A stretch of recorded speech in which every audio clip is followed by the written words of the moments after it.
Good morning, guys. Today I'm going to be talking about my smart home security and the project I'm making for it. So, as we all know, people love to stay in smart homes nowadays due to the fact that it increases the convenience and also the security. But sometimes the security is a bit iffy and they would like to improve it, and that is a big task. So, my project is directed towards the safety of houses and making sure the owner can leave. And if there is an issue, they will instantly get an alert. And it is not too much of a strain on the pocket. Now, current standard practices. There's an alarm system, cameras, motion detectors, cloud-based security. And you might ask me, what's the difference between that and my project? So, as you can see, in a traditional alarm system, yes, it's got the door sensors, motion detectors, and all that. But the issues with that is the cost of installation, potential for false alarms, and also the complexity in use and maintenance. That is a big issue. Now, moving on to cameras and motion detectors, and also cloud based security solutions. Now, in those things, the biggest issue for me, I would say, is they have access to your footage, which is not being processed at your house. It's being processed in wherever their warehouses or wherever their data center is, and that means they get access to all the datas that's going on in your house. And while they might say they're not going to share it out loud or something like that, it's still an issue. That, other with the fact that there's high cloud storage fees, privacy concerns, and the dependence on internet connectivity. Now, the other issue would be potential latency. If there is an issue with your net and there is a bit of a lag, say something doesn't come through, you would be missing a bit of information that might be useful in the future, and you would be losing that. That, I feel like, is a big issue with cloud-based security. Anything that's high on internet maintenance.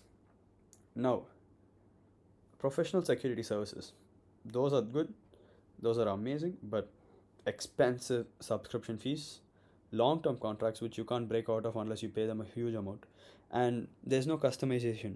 You just have to stick with whatever they give, or you have to move to something else. Now, that I feel like is an issue.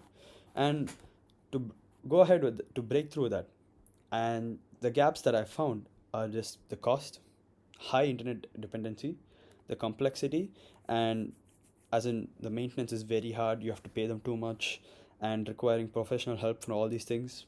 That with false alarms which sometimes happen, which might be due to the pets, weather, or some sensor malfunctions, and anything might be the case. And you can't fix it yourself. You have to call people, and they have to fix it for you. Then there's also the privacy issues. All that's there.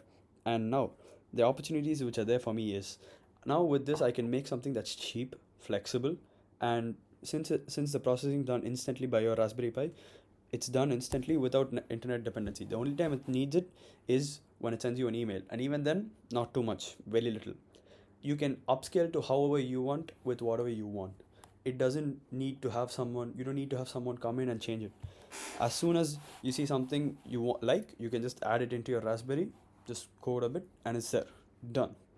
Now, this helps people understand and use the things better as well, because they can place it wherever they want at any time they want. They can move it and it will still work, unlike the other processes, other systems, where if you move it and do something, or you touch it and something happens, you have to call them again. Now, this is my solution. I'm creating an embedded system with the Raspberry Pi and a sensor. So the sensor is ultrasonic sensor. I'm gonna have a servo motor. The servo motor is going to be something that's connected to the door or a window, and if it sees people are coming in, it's going to start putting more pressure on closing the door so that it's harder for them to come in. And the piezo buzzer is just to make sure if they're there and they try to come in, it's going to start making sounds so that it's harder for them to come in. Now, the communications which are being used is GPIO, which is the basic Raspberry pins, and it's just for interfacing sensors and actuators. Then I also have the SMTP, which is to send mail notifications whenever people are too close and they're too long at the same place near the house or near any window that's the entrance, and Wi-Fi so that it sends me a mail. That's it. Now, for the UCD principles which I've applied, so there's user involvement so that if there's someone close, it instantly goes and I can get feedback from it. And then there's also the continuous improvement based on the feedback, accessibility, and simplicity. given how simple it is to go ahead with this project and just place it wherever you want.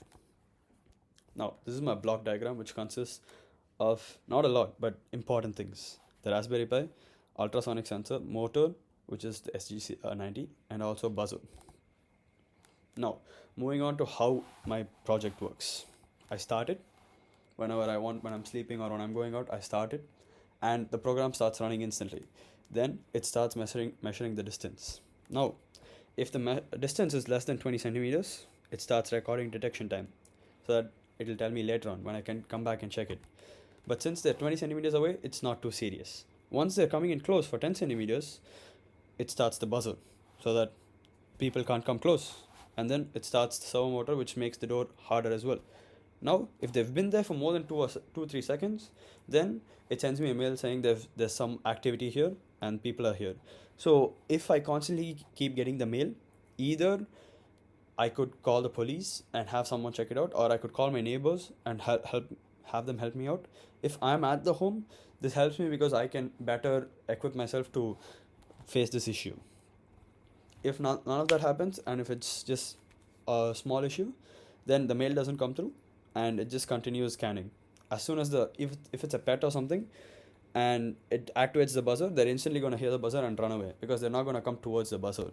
So that way it will scare off the false alarms and give me only the actual issues as a mail. Now, these are the benefits which I've currently got. So it's cheap and local processing, which makes it easier to get your outputs or responses. You can scale up to however you want with whatever process you want, and it'll make your life easier as well, and it'll make you feel safer once you know that you've got more security, which it's easier to use as well for a user, so that you can do however you can go ahead with whatever plan you've got with it. And maybe in the future there might be a mobile app or a web dashboard, either one, so that it's easier to see what's going on without coming in and checking. But it might need more Wi-Fi, but it could work out very well. So in conclusion, the embedded system that I've designed for this is just to attack a few of the limitations, even though they're not a lot, a few of the limitations that the current industry has. And also it is to make sure it follows the UCD principles, and it makes it user friendly and accessible to anyone at any time of their life. Sorry. This project could also increase a lot of the peace of mind for a person, and also take control of the safety, as they can improve on a few sensors, keeping it in every place possible, so that they can change it however they want and it would still work, because the code is always there. And this would help making the smart home ecosystem create an even more sophisticated user-centric solution. So that's all with my project. Thank you.